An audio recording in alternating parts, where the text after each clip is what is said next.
Hi folks, Matthew Lanigan here with BayWa. We're just going to give it another minute or two. I still see people signing in and we'll begin the broadcast here shortly. Thanks so much.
Hey folks, Matthew Lanigan here again. I think we're ready to get started. I'm the Chief Commercial Officer here with BayWa. Just wanted to give a couple of housekeeping notes before we get started. This will be recorded, so if you'd like to refer to it at a later date, or if you need to step away for a moment, it definitely will be recorded and we will put it out in our June newsletter. Also, if you have questions, please type them in the chat box in the bottom right. We'll do our best to answer them in real time. Otherwise, there will be time and breaks to answer questions as we go. Really appreciate you all taking the time out of your busy schedule to learn a little bit about APS with us here. We've been dealing with APS for over 7 years now. They've been a fantastic partner for us. And I would like to introduce Chris Barrett with APsystems. He's the Senior Director of Technical Support. So without further ado, I'll pass it over to Chris. Thank you so much. Let me get my screen up here. There we go. Can everybody see my screen? Yes. Excellent. Well, Matthew, thank you so much for that introduction, and thank you so much for letting us take a little bit of time today. And thank you, everyone that's joined the call today. Challenging times, as we all know, but this is a great opportunity to catch up and learn a little bit about products and services that APsystems services. Like Matthew said, we've been working with BayWa now for over 7 years, and it's been a great partner. So it's been a great partnership, and let's get into it.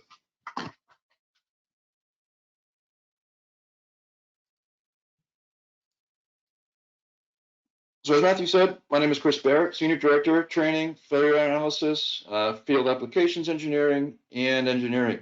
I'm joined today by Derek Gertz. Derek actually is the newest team member.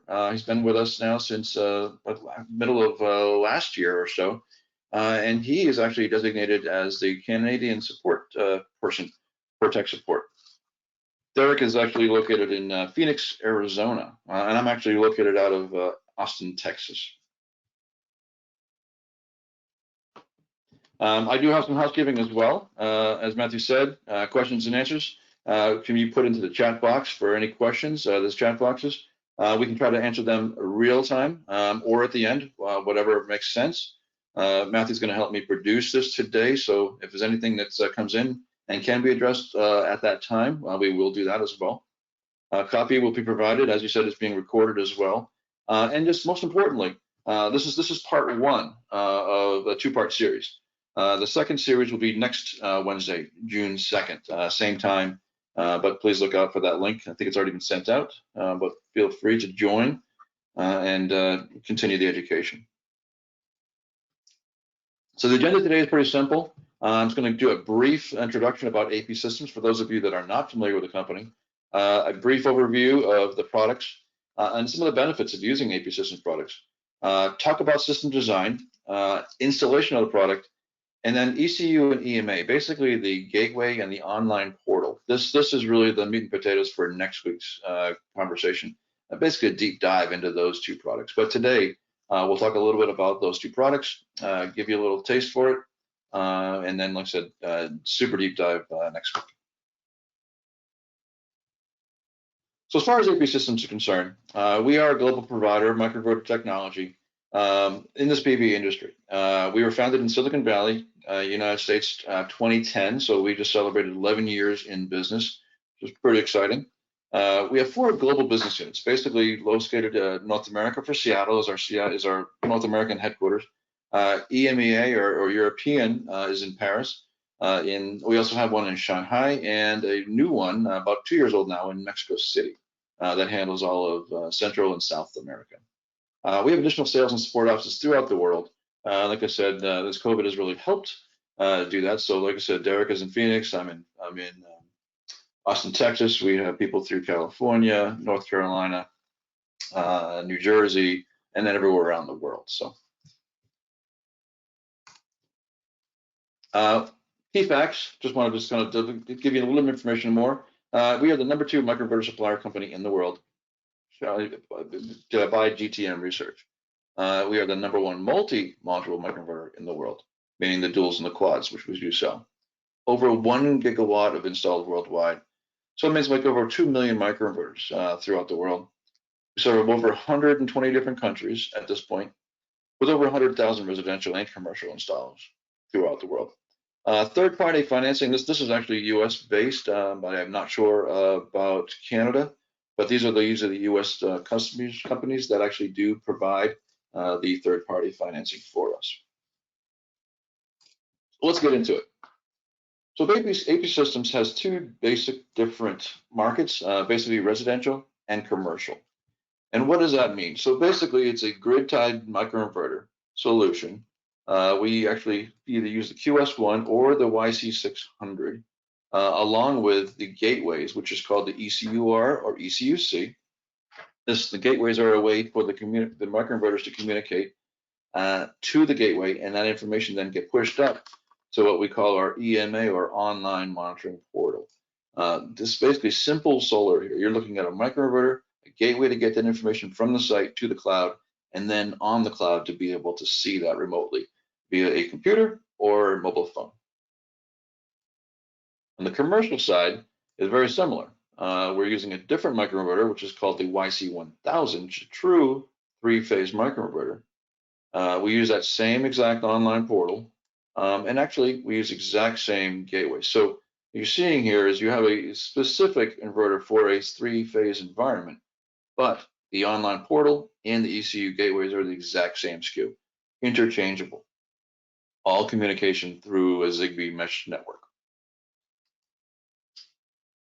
So deeper dive, the YC600, think of this as basically 2 inverters in one package. So it serves 2 different modules with 1 unit. You see 2 different inputs here, these 2 independent inputs for 2 different inverters in a single package. Think of the QS1 as 4 different inverters in a single package, single mounting, 4 inverters. Again, 4 modules. We're serving 4 modules with 1 unit. The YC1000 is our commercial offering. This is actually a single Mppt. Think of this as a microstring. These right here are all to put together, microstring, serving 4 modules for the commercial environment. Let's dig into the product overview and benefits. Okay, so first off, single-phase microinverters. The YC600 is, like I said, it's a single unit that connects up to 2 solar modules because there are 2 different inverters inside this one package. The nice thing about this particular product is that it serves 4 different power configurations. The 240 split, typical residential power configuration for US and Canada. Also 240 volt delta service. So this is a commercial now, but as you see, it can handle the 240 delta, no problem whatsoever. 240 volt delta high leg. So if you have any of those situations where you have a delta with a neutral, this doesn't matter because we're only connecting to the hot legs. We're not connecting to a neutral. There's no neutral required for the 600 or QS1. And additionally, works in a 208Y configuration. So this can be used in a commercial environment. The only difference is you, the installer, would have to balance those phases out. So like I said, 240 split, 240 delta high leg, 208Y. 208Y would only require a voltage change, basically an AC parameter change that can be done via the online portal or via the handheld application. As I said, independent Mppt, because there are 2 discrete inverters inside this package. What happens here, it doesn't affect the second inverter. A maximum power output of 600 watts. That's 300 watts per channel because it is independent. So it's 300 here and 300 here. The QS1 and QS1A. So the QS1 has been out for quite some time. The QS1A has just recently been introduced in Canada. And we'll talk more about that as we get deeper here. But as you see, it's very similar. Single unit connects up to 4 solar modules. And you can see 1, 2, 3, and 4 independent channels or independent units, independent Mppt, however you want to say it. The same power configuration as the 600. And the only big difference is the power output. So the QS1 has an output of 1200 watts. The QS1A has a AC power output of 1500 watts. As far as the cabling is concerned for single phase inverters, this is what you're looking at. This is the AC bus cable or trunk cable, whatever you want to call it. It's a 3 conductor. If you look up here, you're going to see this is line 1, this is line 2, and the center pin is a ground or ground to earth. So it's basically 3 conductors. It's sold in two different lengths. There's 2 or 4 meters between drops, and a drop is this right here. So between here and here, you can either get a 2 or 4 meters between drops. And that is basically used for portrait or landscape layouts. I'm kind of a big fan of the 4 meter just because of the flexibility that offers when you're configuring on the roof. But some people, prefer the 2 meter for the portrait and 4 for the landscape. Really up to you, it's your choice. But we give you both options. Both of these cables are a 12 gauge wire, which would land on a 20 amp breaker. Now people always ask, well, how many can I connect to a string of a breaker? So the maximum number of inverters per branch with the YC600, with the amperatures coming out of that device, we can put up to 7 units and stay under that 80% rule for that 20 amp breaker. So I can put up to 16 amps on that breaker, which equals 7 units. For the QS1, because of the higher output amperage, you can put up to 3. And I actually should have the QS1A on here, which would be 2 because of the higher current output of that as well. The nice thing about this, and one of the benefits of using APsystems, is with this mix, you can actually mix the QS1, QS1A, and 600 on the same branch because it uses the exact same AC connection. The only thing you need to be cognizant of is the actual current output. Make the additions, make sure you're under 16 amps, and you're good to go. Over here to the right is another product which we sell. This is actually, like as it says, it's for a single inverter. Let's say, for example, you're building out a residential site. You're building an entire array, and you want to add 4 more panels. You want to use 1 QS1 on a different side of the roof, or maybe beside a dormer, or whatever kind of configuration you need to do. This right here gives you the ability to connect one inverter to the system without having to use the trunk cable. As you see, it says basically 1 input, and on the end of this cable, it's cut. And you're going to have 3 wires come off the back of this here: line, ground, and line. As far as the accessories are concerned, couldn't get much more simple. At the end of every line, every branch circuit, you're going to have basically AC end cap. So basically, you're going to have an end cut. You're going to basically strip back the wire, put it in here. So inside of this device, there is a pocket, and there's 3 different pockets. You're going to separate all 3 of those wires, put that in. There's a rubber gland on this particular device, which will actually watertight and dust tight the end of that line. We also do provide this right here, you can see, so you can tie it up for wire management. Zip tie that up to the racking, and it stays off the roof. Next is the AC bus connector cap. Let's say, for example, if you go back to one slide here, if you have to miss one of these drops, let's say you're running around an obstruction, you need to move, you need to jump a line, and for whatever reason you wanted to or needed to skip a drop, you would actually use this AC bus connector here. This again, watertight, dust tight to seal that connection. NEC does require a disconnect tool for these kinds of devices. And so this disconnect tool is sold. I think it's actually shipped out with some of the cable to disconnect either the cap and or an inverter that you may need to remove or move. Although you can do this with a straight blade screwdriver. Just basically stick it in here, stick it in here, comes off quite easily. One common question we do get a lot is, because we do sell duals and quads, which are even numbers, let's say you have an odd number of modules on the roof. What we do also sell is MC4 caps, male and female. So let's say you have a QS1 and you're only using 3 ports on that QS1. You would use these caps right here to basically seal off whatever unused channel you are not using. Again, watertight and dust tight. And the last accessory that we do sell, and it really depends on the installer themselves. A lot of installers say, hey, I want to make a jumper. Can I make my own jumpers? And the answer is absolutely yes. We do sell these connectors. You can see right here, there's 3-port wire. What you would basically do is you would buy the TCER or SO cable from your local distributor.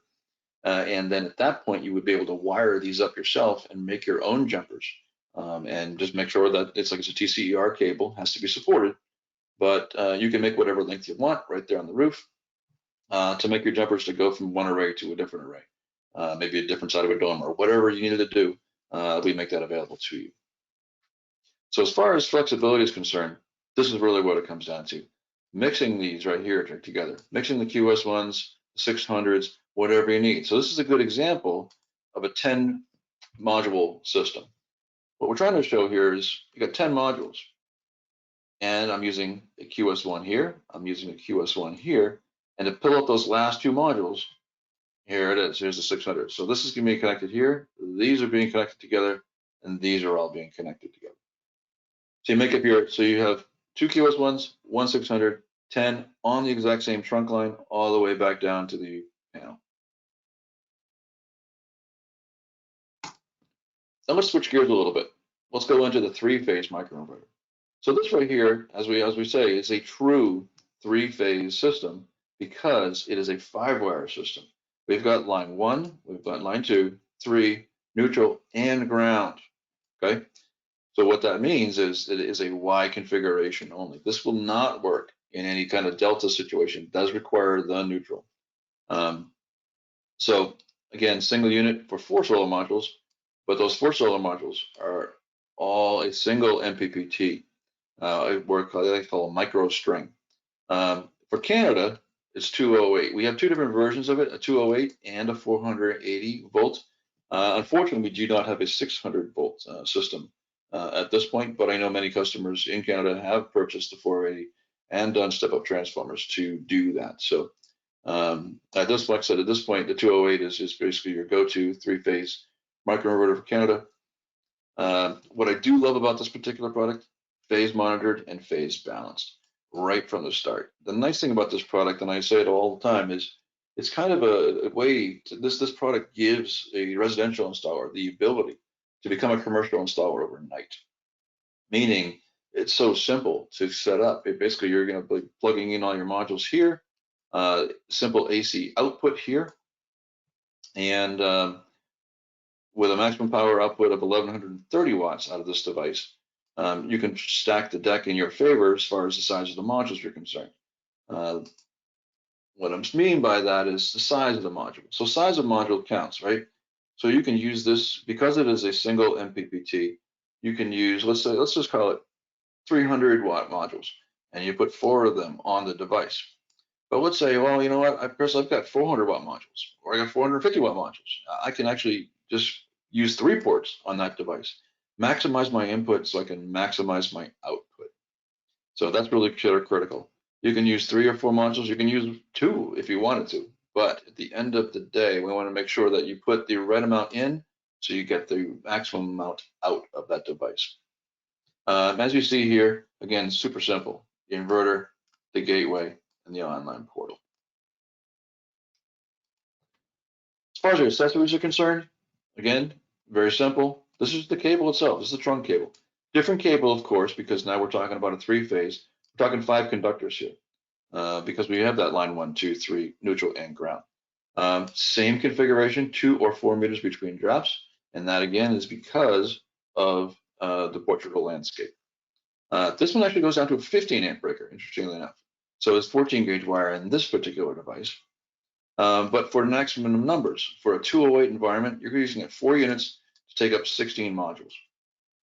So pretty impressive to think about. That's going all gone to a 3-pole single throw breaker. And 480, if you choose to use it, but like I said, it's not, I know it's not native in Canada, so. 3-phase accessories, very similar to the single-phase accessories, the same thing, end cap at the end of the line. This right here unscrews. In this pocket right here, there's 5 discrete pockets. Those 5 wires will be separated, put in here, tightened down, dust tight, watertight with that gland. Same thing, if you need to miss a drop, AC bus cap. This again, 5 wires sealed, watertight, dust tight. This is actually useful here again. MC4 caps should you skip a drop. Let's say you have 450 watt modules and you only use 3 ports on this device. You're gonna want to cap it. So here it is, boom. And the same thing here. If you want to make a jumper to go from one array to another, or a jumper that goes from array to a junction box, yes, so you can see right here, this is a 5-wire version of that same connector. One question I do get asked a lot, and it's actually a great question, and we talk about it later in the presentation here, is DC extension cables. Because we have 4 inputs, and because sometimes if you don't have the what I call the perfect configuration, the 2x2, let's say 2 above and 2 below, or 2, beside each other, those 4 modules in a square.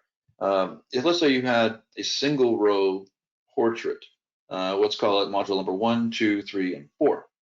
Module, if you're going to install the inverter somewhere near probably panel number 2, panel 2 and panel 3 would be picked up easily. The DC coming off the panels would plug into the inverter natively.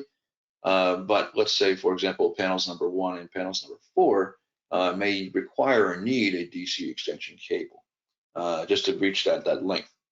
These cables are something that we do sell.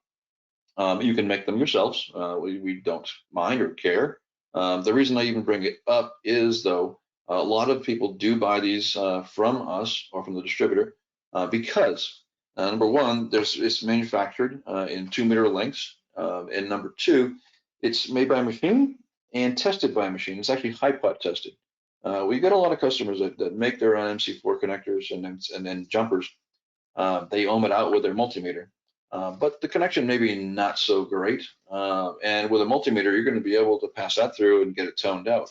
But the second you put current through, you may not have enough material there to conduct electricity. So the nice thing about these particular cables, they're high-pot tested for reliability. And like I said, only needed in certain situations, certain cases. All right, let's dig into the monitoring gateways right now. So basically, we have 2 different gateways. You have what's called the ECU-R and the ECU-C. The ECU-R, when these were both released about 3 years ago, the ECU-R was intended to be a residential gateway. The ECU-C was intended to be a commercial gateway. What we found is that most of the residential and commercial sites that we sell to today, I'd say 90% use the ECU-R, just from the simplicity of its use. ECU-R was set up to be a basic gateway with basic functions, basically to talk to the inverters, hold that information, and pay it forward to the internet so we can see it remotely. The ECU-C has advanced features, and like I said, specifically for 3-phase commercial applications. But like I said, I think we're seeing a high percentage of simplicity here. We'll talk more about this as we go forward, but as you can see, this is a kind of a device that can sit on someone's desk, hang on someone's wall. Very simple, very clean. This particular device is a hardwired device. This is where you'd actually put this into some type of a enclosure, NEMA 3R or better box, where you'd actually hardwire this device. It also comes with current transformers, so you'd be able to monitor production of the roof. You'd be able to monitor consumption of the building that you're in. There's all kinds of RS-232, RS-45 functions, relay functions, a lot of advanced functions here that just are not, people are not using today. And we'll go more into this on next Wednesday, if you're interested in the advanced functions this particular piece has. One thing I do want to, yes, sir. Oh, sorry, we have a question around that. It says, are there any plans to get the ECUC certified for Canada? Is it not already? It should be. Okay. It's not. If the question is revenue grade, then it is not revenue grade for US or Canada. Okay. But it's certified for use in Canada, absolutely. Okay, great, thank you. On that note, actually, just so it's clear, so the ECUC with the CT functions, and I'll just pull that up, or you can see that here. We would use or utilize these split core CTs, and what we're doing is we're monitoring the production on the roof, and we're monitoring the consumption of the building. And some of the advanced functions in this are zero export functions, or kind of curtailing power production.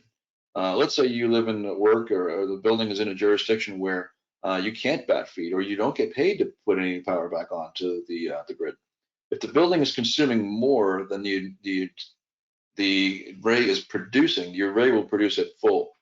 But let's say that the consumption of the building is less than what the array is producing. The array itself will kind of curtail its production to meet the demand of the building. So you are not backfeeding anything.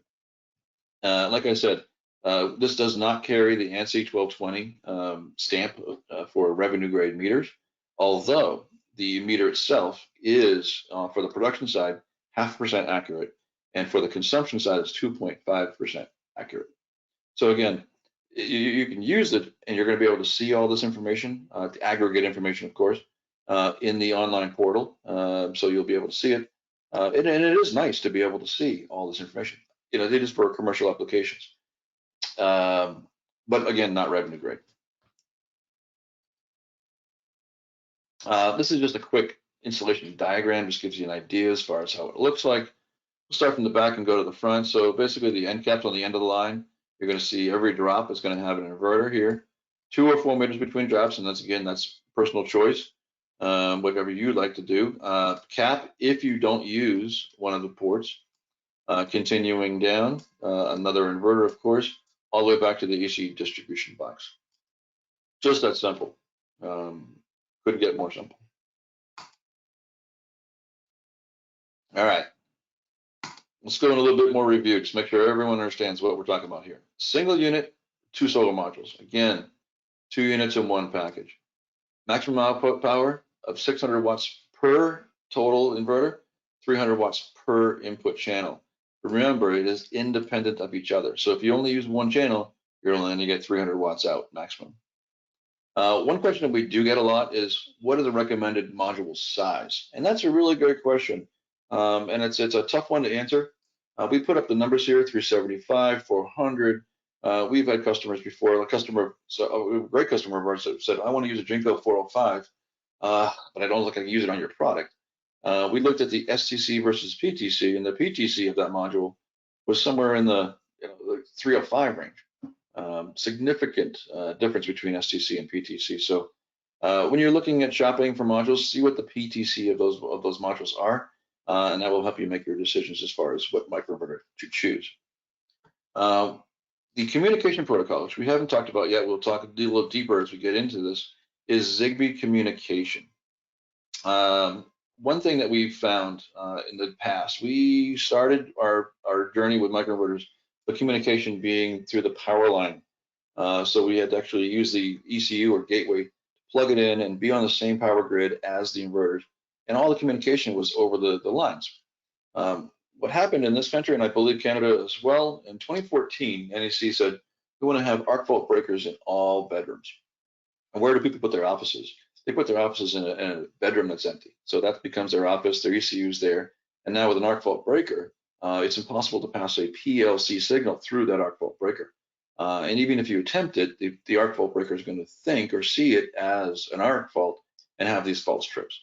2017, NEC 2017 made it even worse by saying that arc fault breakers are now for all living spaces. That includes bedrooms, but also living spaces like living rooms and dining areas and other places that people were putting the ECU. APS, we decided to go wirelessly, Zigbee through the air to combat this issue. We solved two problems by doing it. Number one, we don't use the power lines anymore, which were causing false trips and communication issues in general. Number two, we now can take that ECU or gateway and plug it directly into the router. So we now have a direct line to the router through a cable, Ethernet cable, and wirelessly to the roof. Really, really cool. And like I said, we'll talk more about this technology next Wednesday. But I can't say enough about it because those two things alone. I don't see a calendar set up. Those two things alone right there have definitely changed the game. UL 1741 and IEEE 1547 compliant. So we meet all the grid compliant recommendations. NEC 690.12 rapid shutdown compliant. NEMA 6, and this right here is basically submersible. And we do carry a 25-year warranty with a 10-year optional. So basically you can buy down if you would like. We're seeing there's kind of a trend here. In this country, we don't have two different products. We don't have a 25-year product and a 10-year product. It's basically, do you want the insurance policy or not? So that's that. As far as the pieces and parts are concerned, I'm going to start on the top and kind of go clockwise around.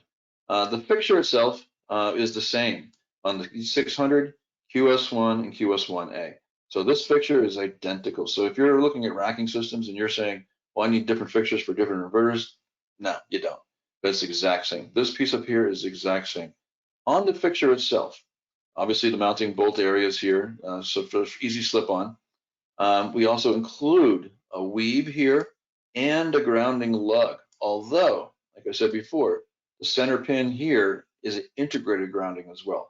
So we give you three different ways to ground this. So depending on your jurisdiction, most just go through the integrated grounding in the cable. But we can also pick up the grounding for the rails. And in those special cases where the jurisdiction does require an external ground, we still provide that lug for you. So in most cases, it won't be used, but it's there if you need it. Next is removable serial numbers. This is a key one as well. We have 4 different serial numbers on the device. We have 2 that are here that are peelable, that can come off and you can create your module map with these stickers. We have a third one here that's permanently etched on the device for future. And then on the side of the device over here, we also have one for identification. So 4 different, 2 of which are peelable, 2 of which are permanent. Zigbee antenna. This right here is key. This is already here. It's already molded into the device. It's nothing for the installer to do. It is complete, installed, and ready to go.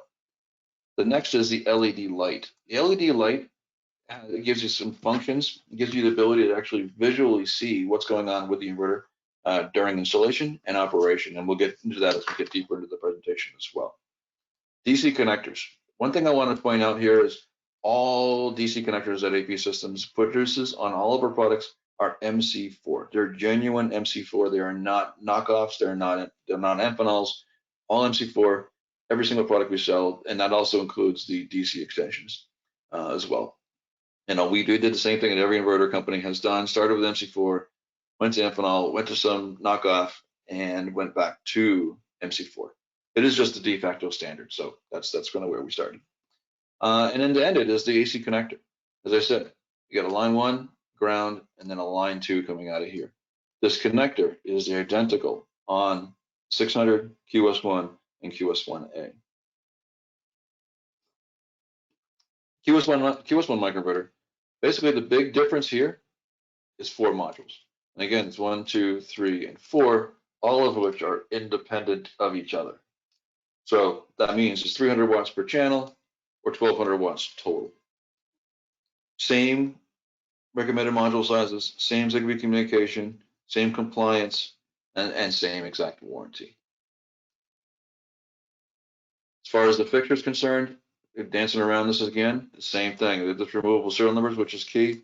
The connectors are all the MC4s, same LED light configuration, Zigbee, AC cable, and more importantly, same fixture up here. So this is, you don't need different fixtures, different mounting, different bolts to mount this as you would the 600. QS1A. Now this is actually the newest product, and it's exclusively in Canada right now. It's not even available in the United States yet.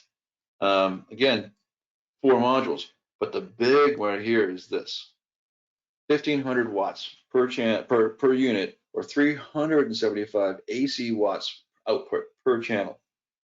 Again, just want to make sure it's super clear. They're all independent of each other. So it's 375 watts per channel times 4 is their 1,500 watts. Super cool. But what's nice about that is now we're talking about larger modules. So we're going to collect more wattage, but we're also going to be able to put out more power with this device. So we've basically gone up, I think, to 300 watts per unit to make this happen. But what's nice about it, it's the same Zigbee communication, same all compliance, same warranty, and same rating for water intrusion. Yeah, and Chris, can I throw in a quick plug? Sure. Yeah, hey everybody, this is Derek. Chris had mentioned me earlier on in the presentation. I just wanted to let you guys know that we did add a module compatibility guide inside of our website. So if you do go to our website and click on the library, about halfway down the page, there'll be a tab there called APsystems E Decider. And what you'll do is you want to enter some of the information from the module that you're potentially going to select. And you just go ahead and click check compatibility, and it'll let you know which products you can use it for. That was just added about 2 weeks ago. So if you do need help with selecting modules, that's another reference for you. Great. Thank you so much. As far as this illustration, exact same thing again. So I won't bore you with the details, but basically you're looking at the exact same fixture, again, module mounting and mounting the racking, same AC cable. So it's plug and play. Super simple. Let's jump over to the commercial installer. I'll show you commercial inverter. Same thing, single unit for 4 modules, but like we talked about, this is actually a single Mppt, so it's microstring for a maximum output of power of 1,130 watts. So recommended modules again, 340 to 450. And as I said before, we want to make sure we maximize what we put in, so we maximize what we get out. And that just comes down to the math of the system. What's nice about this as well is Zigbee communication. It's the exact same Zigbee communication as we use on all of our products. So once you're familiar with one, you'll understand them all. There's nothing special to learn. Same anti-ionity protection, same water compression, and same warranty that's covered. As far as the fixtures are concerned, this is slightly different. Just want to make sure that's clear. This is actually a bit older product, so this right here has not changed. It's similar groove cutout, but different, just slightly different configuration. But we enjoy the same serial number removals. The AC cable is obviously different because it is that 5-wire connector as well. But the Zigbee antenna, for those of you that have actually used this product or installed this in the past, we've actually gone ahead now and actually molded this antenna into the case. For those of you that have installed it years ago, there used to be a screw-on antenna, the antenna that you needed to actually install. But we've since changed that, so it's simplified the process quite a bit. ECU R. So again, we talked about this, but I want to make sure it's clear. This is just for collection of data. One thing I want to point out is just the way that it works. When this ECU R, or any of our ECUs for that matter, ECU R or ECU-C, gets plugged in, that is what we call time 0. As soon as it boots up, it starts talking. And what it does is every 5 minutes, it goes out and talks to all the inverters that it knows. So when you're setting up the system, you're going to scan all those serial numbers, put it into the ECU, and the ECU is going to know who to talk to. Like, for example, on this particular call, I know that Matthew's on this call, but if you can't talk to Matthew, I'm saying, hey, Matthew, can you hear me? Can you hear me? He doesn't hear me. I'll talk to Emma and say, Emma, can you talk to Matthew? And she'll ask him the question, he'll respond to her, and she'll respond back to me. Same thing is happening here with the Zigbee communication. The way it works is 0, and at the 5-minute mark, it will say, what's your status? It will take all that information and hold it in its memory. At the 10-minute mark, it will go out and say, what is your status to all the inverters? And it'll take that information and hold it in its memory. At the 15-minute mark, we'll do the same thing. What is your status? Take that information, hold it in its memory, and package the 5, 10, and 15-minute data and push it up to the cloud. So what's nice about this is you're going to have 12 poll cycles every hour, and you're going to have 4 pushes of data every hour. So on site, when you're building a site, when you're at the site, working the site, you're going to see the data real time, like every 5 minutes. But remotely, you'll see it every 15, because that 5, 10, 15-minute data is being pulled together and pushed up. Not saying you won't lose the granularity, but you won't see it for 15 minutes. Very simple. Power LED. This right here just indicates that you've got it powered up and it's actually booted up properly. The second light is the communication light, which indicates that you've got internet and communication to our servers. On the back side here, we have a Zigbee antenna, a Wi-Fi antenna, and then an RJ45 port. So this right here, this port right here is what we recommend, for reliability, speed, and security, right? Nothing better than a wire. I know we live in a wireless world, but I can guarantee many of you out there have rolled trucks to go fix Wi-Fi connections. If you don't have to worry about that anymore, because we in the package itself, we supply an Ethernet cord. You no longer need to find good, clean power anymore for PLC communication, because it's all wireless through the air. So set yourself up for success by plugging this into the customer's router. We see it here on this country. Also, a customer uses one service and they change to a different service. If they're on Wi-Fi, of course, the Wi-Fi changes. And you get a phone call to go fix a Wi-Fi connection. That's just crazy. You're rolling trucks to fix that. It's no good. We find that if they switch from one service to another service and it's hardwired, if there's 4 things plugged into this router, almost guarantee they're going to plug 4 things back into the next router. Problem solved, and you don't get a truck roll. ECUC, basically the same kind of concept, but it's more, let's say, the advanced functions, just monitoring functions, 0 export functions, any kind of relay functions. There's all kinds of stuff. So I encourage you guys to come next week to learn more about this particular product. Really, really cool. ECU app. This ECU app right here is basically the best tool in your toolbox. This is an app that we've designed and many of you have used. This is basically the way to the interface between your phone and the ECU, either the ECU-C or ECU-R. This is going to give you the ability to basically scan in serial numbers that you're installing on the roof and monitor their progress as you're building the array, or even just monitor at the site. Like I said, it's easy to configure. And then also, before you leave for the end of the day, without internet now, you're going to be able to plug these serial numbers in, have it sit there, talking to the inverters, and you're going to be able to see that you've made good DC connections, you've made good AC connections, and you're going to see, if you're lucky enough on that day of installation, is to power up the system, you'll be able to see power production right in the palm of your hand. Again, with no internet required. That's all from the app itself. One thing I just want to introduce here, but I won't spend too much time on it because this is definitely a new app. It's going to be available next week. We'll talk more about it. Is the Ema Manager. It was just released, I think, a week ago or 2 weeks ago. It's on the App Store, available for download. But basically what we've tried to do is create an installer-specific app. Because what we've had in the past was an ECU app that was only for setup. We have an EMA app, which is basically only for the site owner. But we never really had a installer application, if you will. So what we've done is we've added basically 5 different pieces of different tools into this one app itself. It's fairly self-explanatory, but like I said, we'll have a run through. But you're looking at operations management, so you're going to be able to see your entire fleet and see the statistics of your fleet. You're going to see how many sites you've installed, how many ECUs you've got out there, how many inverters you've got out there, what kind of inverters. It's quite nice to be able to see, just a fleet view of what you got. Maintenance and system health, you'll be able to see all of that from the app. Again, this is all in the palm of your hand. You don't have to log into your computer anymore. It's right in your phone. You'll be able to see the fleet view, the health. You'll be able to see those traffic lights that we've always displayed, the red, the yellow, and the green, indicating the health of the site. You can be able to create accounts from the palm of your hand now instead of actually back at the office at the computer. I mean, I kind of like doing on the computer, but at the same time, some folks want to do it on their app. Right? We give you that ability to do it now. And one of the most important things is this still commissioning tool is now integrated into the Ema Manager. So basically the Ema app itself will be probably phased out at some point. So everyone will be forced to go over to the Ema Manager. But I don't think it's a hard push. It's a quite nice app. It's very slick and easy to use. So.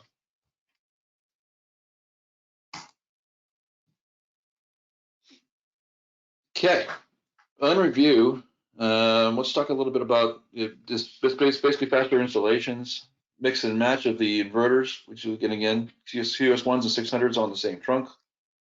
Stocking costs are down because now you've got different inverters to do single phase and 3-phase. Flexible sizing, which is nice. Won't bore you with all of this.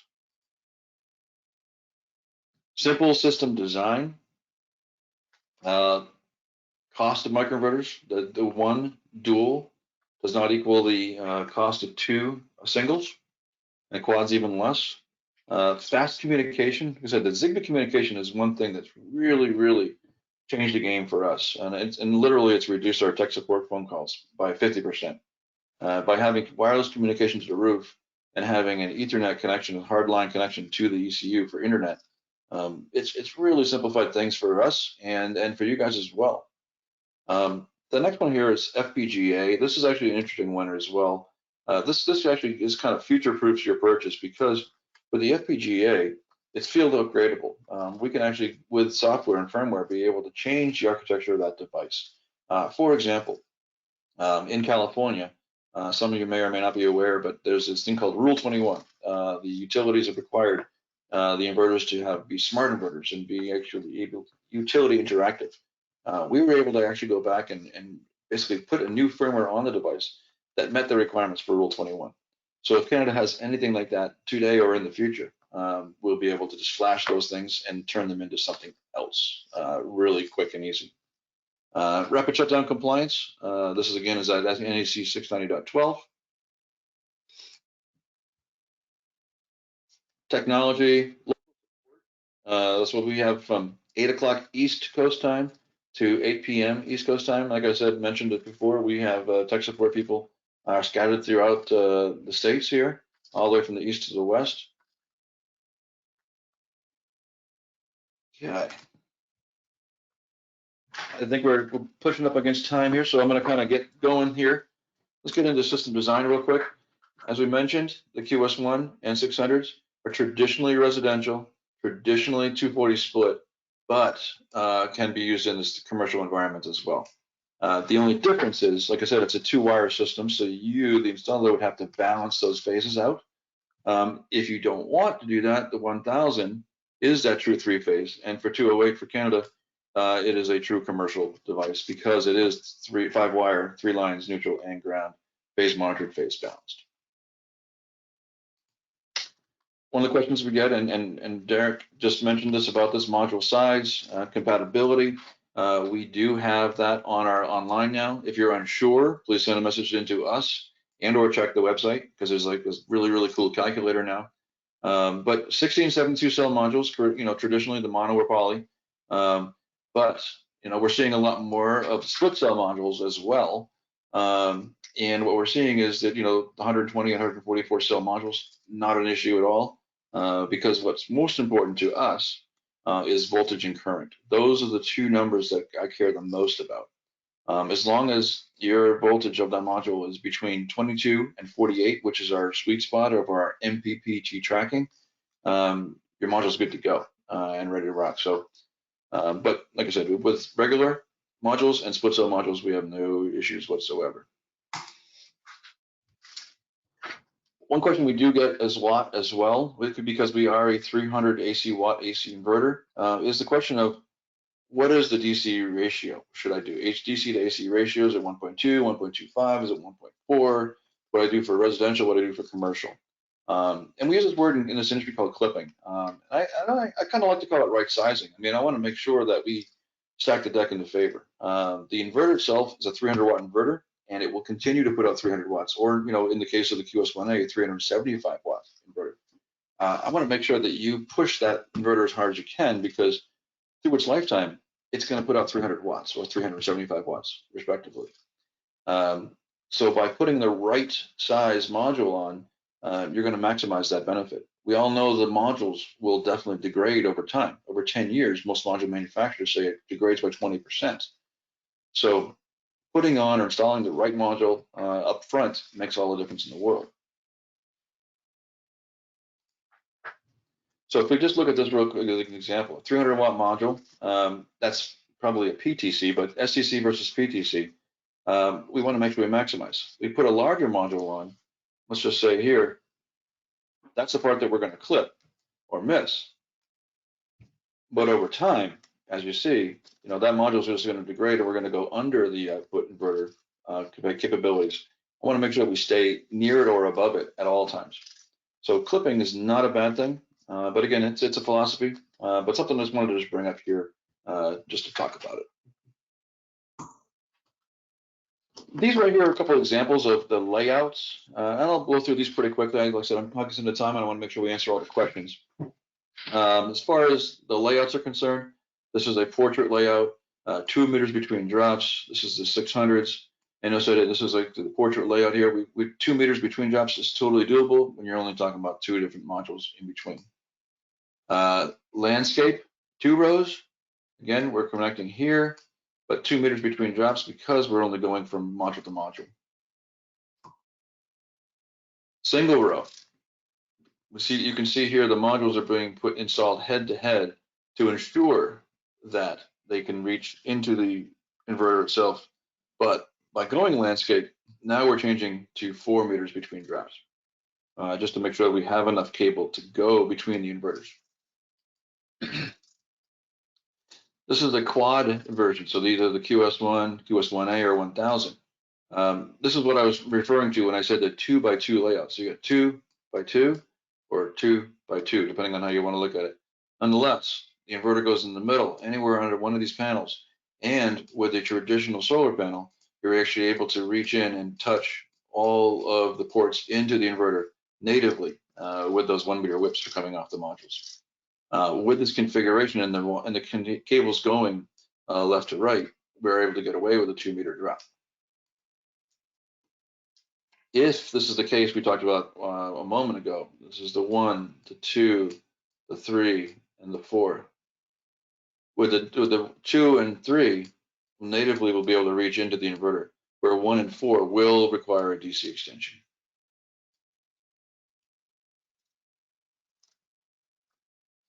This is that 2x2 configuration with 4 meters between drops.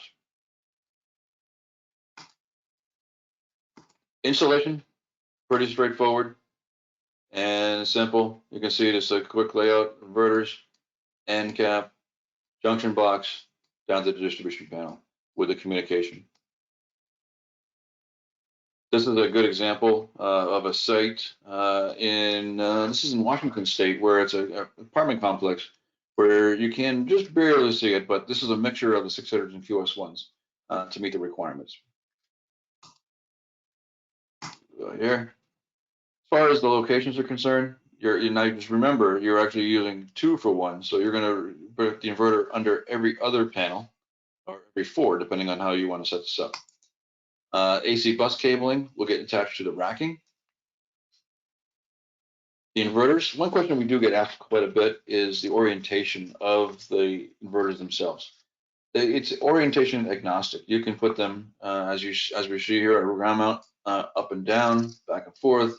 You can flip them over, doesn't matter. What I do care about, and the only thing I really care about, is allowing a 1-inch gap, or maybe 2 centimeter gap over or around a pocket of air around the device. And that's for 2 reasons. We want to make sure that we have good heat dissipation around the inverter, so there's little ventilation. And number 2, especially in Canada where you guys are located, snow load. I want to make sure that when the module flexes with the snow load, we're not coming in contact with the glass backsheet. We don't want to damage the backsheet. So those are really the 2 reasons to have that air gap. Next here is the connection. This right here is the connection between the trunk cable itself and the inverter. What you're going to hear is, like it says here, a click. There's two different tabs on either side of this device. It will click right in, and you'll hear an audible click. It can only go together one way, so it's poke yoke connection, but you'll hear that audible click. So even if you're doing it blind under a module, you hear that click, click, and you're done. This is the end cap that I was mentioning earlier. As you see, this is the finished product. But inside here, you can see there's three pockets. Basically, you're going to take that, strip that jacket back just a bit. You're going to insert those wires, separate all of those, take the nut, put it down the seal, screw it onto the body. Again, they're going to create that watertight and dust-tight connection. Removable IDs on every single inverter has these. This is where you're going to be able to come and start creating your module map on the system. This form, as you see here, can be downloaded from our website. You can also do it on a piece of cardboard or whatever you choose. But nonetheless, it's critical to get this information because this is the information that you're going to be scanning with the ECU app to put it into the ECU. Connections here, this is the connection bus cable going into junction box. Couldn't be more simple. Boom. And this is where you're going to do your home run out. Home run out. So from the junction box, you're going to do the home run out, either through Romex or through conduit, all the way down to your AC distribution box, maybe even a disconnect or a sub panel. Same thing with the DC connections. The DC connections are all the MC4, as we talked about. When you make that first DC connection, you're going to see the LED light that's on the device. You're going to see one flash of red and 3 flashes of green, indicating that you've made a good DC connection and that the communication chip is turned on and starts to communicate. There's also more information from this LED light. When it's actually operating, if it's flashing red, 10 gaps between DC, it's not generating power. It means it's just there, it's waiting, but maybe the AC has not been applied yet. If it's flashing green, 2-second gap, it means that it's powered, but not talking to the ECU. If it's 10 seconds between gaps of green, that means that it's communicating and producing power. So a lot of information can be driven from this flashing light.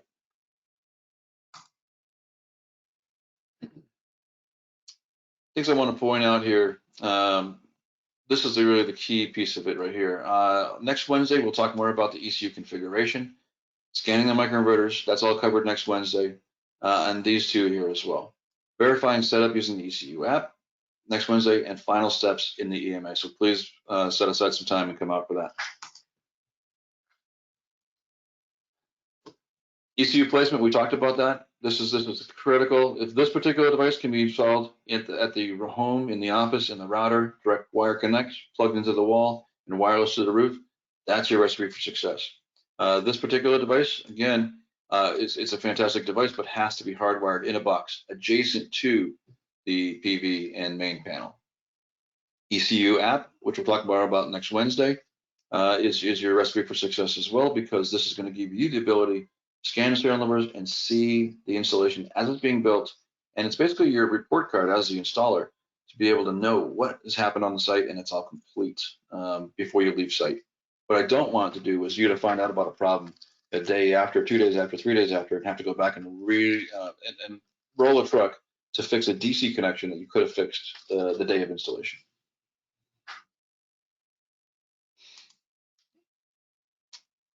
And EMA. So EMA is basically the online portal on the computer. You'll get a lot of information, and the meeting we'll have next Wednesday will go deep dive into this as far as all the details that you can see. We're going to demonstrate the homeowner version, the installer version, the handheld app versions. So please come if you can. I'd love to show you that in real time. And the EMA final steps, again, this is more of a walkthrough for next Wednesday. As far as resources are concerned, we have a Canadian website that you can go to. When you just log in, you go to APsystems.com. It will automatically take you to canada.apsystems.com, where you'll be able to see these pages, the support page, the training page, registration, any kind of documentation library. So you'll be able to get all the manuals, spec sheets, any certifications, all on these pages right here. We also do offer a YouTube channel. So if you go to youtube.com and APsystems Solar, this is where you'll be able to see all kinds of product videos, installation videos, tips and tricks, all of that available 24/7 on your computers or your phones. And as I said, Canada.apsystems.com if you have any questions, training pages, and we'll do a setup. And I think, wow, there we go. Thank you, guys. Hit the 1 hour mark. Thanks, Chris. There's a couple of quick questions here. One is, will this training satisfy APsystems training requirement for installation of APsystems equipment? Coming to both, yes. Okay. I think that's it. There's a thank you for the Ema Manager app. Another one, are there specific CAFCI breakers which are recommended? Well, we don't connect to the AFCI breakers, so that's the issue right there. So we all the solar comes into a standard breaker, non-ground fault, non-arc fault. So hard to say because we don't really need to worry about that any longer because of the Zigbee communication. If you were still installing the YC500, again, that's a hard thing to recommend as far as what breaker would be best. When the arc fault breakers still were first introduced back in 2013, 14, they were incredibly sensitive to any kind of communication on the line. Any kind of blip would actually, have these false trips. But yeah, so as of today, we've solved that problem or worked around that problem by going wireless. So no real recommendation on arc fault breaker. Okay. And Franzi, I see you have another question. It's more of a technical question on an install. We'll refer you to Derek on that offline. There's a few more here. I thought there might be a bit on the new products coming out, a new 900 watt dual input and a new quad input. Can you speak to that? Yeah, so the answer is yes, that actually is true. So we have what's called the DS3 dual single phase product, 900 watts, 450 watts AC per channel. We're going to make an official introduction at SPI in New Orleans here in September. We're very excited about that. So we should be getting here some samples probably in the next few weeks to get that working. But the nice thing about that product is obviously higher output for that as well. And but all the current equipment, the ECU-C, ECU-R, all will work with that, and also made up with the EMA as well. So exciting times ahead. So yeah, definitely higher output power ahead of us here. Great. There's so many larger modules coming out now. We're trying to keep up with the modules. Okay. Is there an issue with installing larger capacity modules other than clipping? Not really. It really comes down to that voltage and current. As long as you stay under those limits, basically our shutoff is 55, a lot where we stop producing power. If the voltage of the module, the static voltage is under 55, but we want it to be between 22 and 48 for the optimal Mppt usage.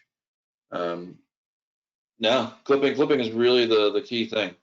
And like I said, I'm a fan of clipping because the module is going to do nothing but degrade. The inverter itself will continue to put out 300 watts per channel, or 375 for the QS1A for its lifetime. So why not stack the deck? If you know you're going to lose 20% in 10 years, why not add the 20% on now? So in 10 years, you're at the threshold of the inverter. And it's a conversation you need to have with the customer, that's for sure. When they see a flat spot, they say, "What is this? I don't get it." But what's also important to recognize is, with a larger module, the shoulders are bigger, so you're making more power in the morning, you're making more power in the afternoon, and the only time you're going to clip is your best solar day. Which how many do you have of those? 3 weeks, a month, maybe a year. So I'm a fan of right sizing. But that's just more of a personal opinion. Sure. And Will, I see your questions here. We'll take it offline and we'll get you introduced to Derek for technical support issues. There's another one here. Do the inverters derate in the heat under the panels on a roof? It depends on how hot. So yeah, if they're up, yes. So the answer is yes, but it would have to get up to over 80 C before you'd even see that. Great. And if anyone else has got a question, please put it in now. Otherwise, I think we'll call it a day. So I don't see anything else coming in, Chris. So thank you, Chris and Derek, for the presentation. Really appreciate it. Continued learning is a core value here at BayWa internally, and we like to do it for our customers as well. Just a this has been recorded and it will come out in the June newsletter, so you can refer to it again. We have lots of APS product stock in-house. We have it in Alberta, BC, Nova Scotia, and Ontario. Once again, just thank you all for attending and hope you're all staying safe out there. Take care.